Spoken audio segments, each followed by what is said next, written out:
People watched in awe as 306 men of the Fabii clan marched out of the city. Rome was facing pressure from all sides, so the Fabii family took the fight against Veii and the Etruscans on themselves. They decided to both finance and personally fight to protect the northern borders. Never in Roman history did such a small army receive such wide praise. For years, the Fabii were successful in repelling the Veientines. The mightiest town in Etruria didn't present a challenge for them, and they grew overconfident. In their arrogance, they marched carelessly over the enemy's territory when they were ambushed in the Battle of Cremera. Although they fought vigorously and almost turned the tide of the battle, they were overcome by the sheer force of numbers. It's said that all 306 Fabii were cut down on that day. Only one boy, too young to fight, survived to carry the family name. Fidenae was a trading outpost on the south side of the Tiber, founded by Etruscans. Control of this town brought with it control of the Via Salaria, or the Salt Road, and the trade along the river. During the regal period, Fidenae changed hands multiple times, but it was now firmly under Roman control. Seeing Rome embroiled in war with both Volscians and the Aequi, Fidenae revolted and sided with Veii. For Rome, this represented an existential threat, and they had to retake the town. Backed by Veii, Fidenae was a fierce opponent and the war dragged on for years. Eventually, though, in 435 BCE, the town was recaptured and fell back under Roman control. This war left Rome in an unfavorable position. Exhausted and unable to defend itself, the city was easy pickings. Curiously, Veii didn't capitalize on this opportunity. Lack of any Etruscan attacks at this time would suggest that they were also dealing with some sort of internal pressures and were unable to act. The ultimate clash between Veii and Rome was inevitable. Salt beds at the mouth of the Tiber were a reliable source of revenue, and neither city wanted to give it up. Arrival of the Volscians and subsequent disruption of the trade routes with Magna Graecia meant that only one economic hub could be sustained in this part of Italy. Finally, both cities were growing rapidly and had the need for more land. In Rome, the patricians wanted poor plebs out of the city, and the plebs just wanted some land to sustain themselves. In spite of all of this, an uneasy truce was signed between the two towns. In the last decades of the 5th century BCE, attacks from the Volscians and the Aequi tapered off. Roman endurance finally prevailed, or perhaps famine and pestilence took their toll. In any case, the Romans finally managed to catch their breath. They had recovered both financially and militarily, and were again ripe for new conquests.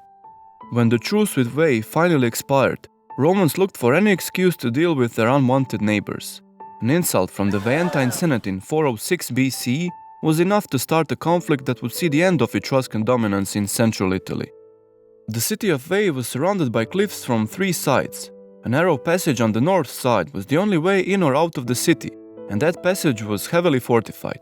Veii proved to be unassailable, and the Romans were forced into a lengthy siege. In anticipation of the Roman attack, the city was sufficiently provisioned and able to endure the siege. The Romans had short campaigning seasons, as most of the soldiers were farmers who had to work their fields to survive. When October rolled around, the Senate was unwilling to lift the siege and lose all progress. Instead, they took an extraordinary measure. Soldiers were given a salary for the first time in order to wage war year-round. The tribunes were outraged and refused to pay the war tax. But when the people saw senators happily paying their dues, nobody wanted to be seen in not supporting the army, and the tax was collected.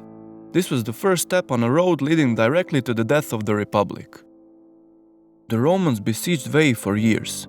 Every direct attack was easily repulsed, and Veii was showing no sign of surrendering anytime soon. On numerous occasions, the Romans tried to build wooden ramparts that would allow them to scale the walls and defeat the enemy from within. But these efforts were thwarted by Veientine raiders, who would sneak out at night and burn the ramparts to the ground. The morale in the army began to waver. The salary was unable to keep the soldiers from sliding into poverty.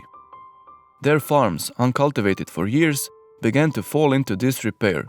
In hopes of turning their fortunes around, the Senate appointed Marcus Furius Camillus dictator. Elected as a military tribune 3 times during this war, he proved himself as a capable military commander. He would be named dictator for the unprecedented 5 times.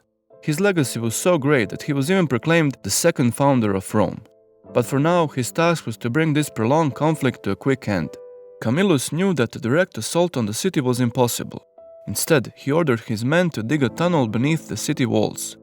The army was divided into 6 groups, and they worked around the clock, without intermission, until a tunnel was dug from the Roman camp to the temple inside the city.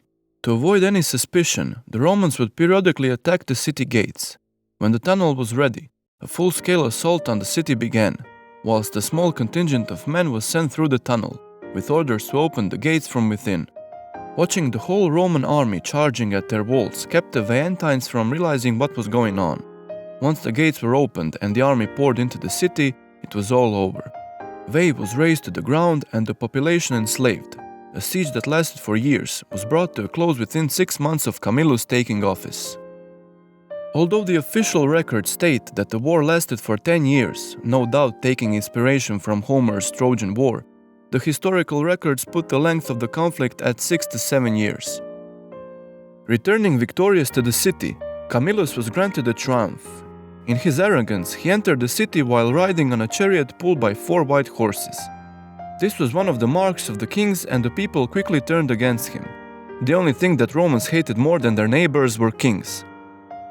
All of this would have been water under the bridge had he not made an even greater mistake.